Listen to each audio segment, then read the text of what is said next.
Hoje apresentaremos o quarto episódio da saga Os 66 livros que compõem a Bíblia. Chegou a vez do livro de Números.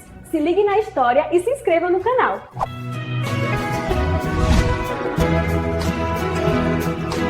Olá! Hoje a gente vai dar uma olhada num livro da Bíblia que, vamos ser sinceros, muita gente pula por causa do nome. Números. Mas olha, a gente vai descobrir que ele é muito mais do que só uma lista de contagem. Na verdade, é uma história incrível sobre fracasso, sobre perseverança e, no fim das contas, sobre transformação.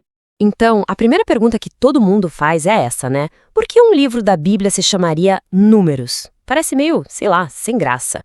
Mas a resposta para essa pergunta é justamente a chave para a gente entender a história toda que vem depois. E tá aí o número, 603.550. Esse é o resultado do primeiro censo que fizeram logo no comecinho do livro, contando todos os homens de Israel que podiam ir para a guerra. É daí que vem o nome do livro, dessas contagens bem detalhadas. Mas esse número é só o ponto de partida da nossa história. Porque a verdade é que o livro de Números não é sobre matemática. Ele é sobre uma jornada de 40 longos anos pelo deserto que transformou uma nação inteira. Eles saíram de ex-escravos para se tornarem um povo pronto para receber uma promessa. A contagem, sabe, é só a moldura de uma história muito mais profunda sobre fé e falta de fé. A história começa com aquela primeira geração de israelitas, a que saiu do Egito. Imagina a cena. Eles estão ali, acampados no deserto, bem na fronteira da terra prometida. A liberdade estava muito perto. A promessa estava quase se cumprindo. Tudo o que eles precisavam fazer era avançar. E, para fazer isso, Moisés envia 12 espiões, um de cada tribo de Israel.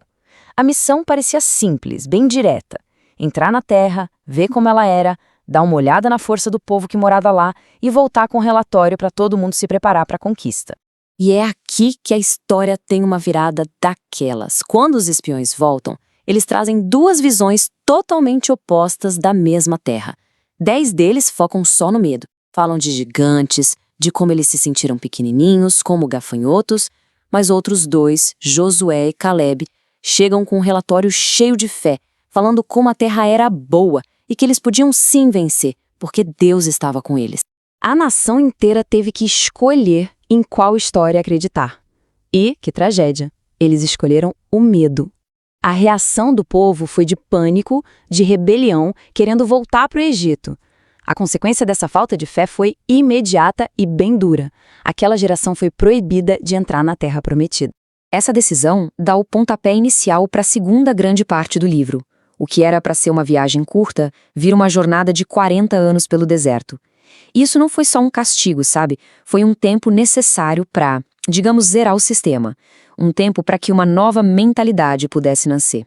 E esses 40 anos, olha, não foram nada fáceis. Foram cheios de desafios, de gente reclamando, de mais rebeliões. Foi um longo período de prova e purificação em que a nação aprendeu do jeito mais difícil o que era obedecer e depender de Deus. O ponto crucial desses 40 anos foi esse. A geração que se recusou a confiar em Deus, que não quis entrar na terra, aos poucos foi morrendo no deserto. Isso abriu caminho para os filhos deles, uma nova geração que nasceu e cresceu nessa jornada para que eles tivessem a sua própria chance. Então vamos avançar para a parte final do livro, onde a gente vê o resultado dessa longa espera. Depois de 40 anos, uma nova geração está exatamente no mesmo lugar onde seus pais estiveram, ali, na fronteira da Terra Prometida, prontos para a conquista. E é aqui que a história fecha o ciclo, voltando lá para o tema do começo, os números. Um segundo censo é feito para contar os homens de guerra dessa nova geração, a galera que cresceu no deserto e que agora estava pronta para lutar pela promessa. Lembram desse número? Foi o resultado do primeiro censo, a força daquela geração que saiu do Egito, a geração da incredulidade. E este é o resultado do segundo censo, 601.730. Dá uma olhada nesses dois números. Eles são, nossa, incrivelmente parecidos. A nação não cresceu um monte, a força militar era praticamente a mesma. Então aqui está a grande sacada. A transformação não foi numérica. A mudança que rolou durante os 40 anos no deserto não foi no tamanho do exército, mas no coração do povo. Eles tinham quase a mesma força, mas uma fé completamente diferente. Essa nova geração estava pronta para confiar e obedecer. Certo, mas e daí? Por que tudo isso é importante? Qual é o papel do livro de Números na grande história da Bíblia? Bom, ele funciona como uma ponte que a gente não pode ignorar, conectando dois momentos super importantes na história de Israel. Resumindo, o livro de Números mostra pra gente por que teve aquele atraso de 40 anos. Ele detalha as consequências da desobediência, mas, ao mesmo tempo, revela a fidelidade de Deus, que continuou cuidando do seu povo. E o mais importante, ele valida essa nova geração que finalmente estava pronta para herdar a terra. E essa ideia de ponte ilustra tudo perfeitamente. Sem o livro de Números, ia ter um buraco gigante e sem explicação na história. A gente ia pular do recebimento da lei lá no Monte Sinai direto para a conquista da terra em Josué.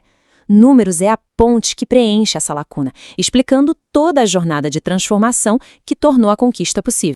E isso tudo deixa a gente com uma pergunta para pensar. A história de Números é sobre uma jornada difícil que foi essencial para preparar um povo para o seu destino. Isso nos faz pensar qual será o papel das dificuldades, dos desertos que a gente atravessa na nossa própria preparação para o futuro.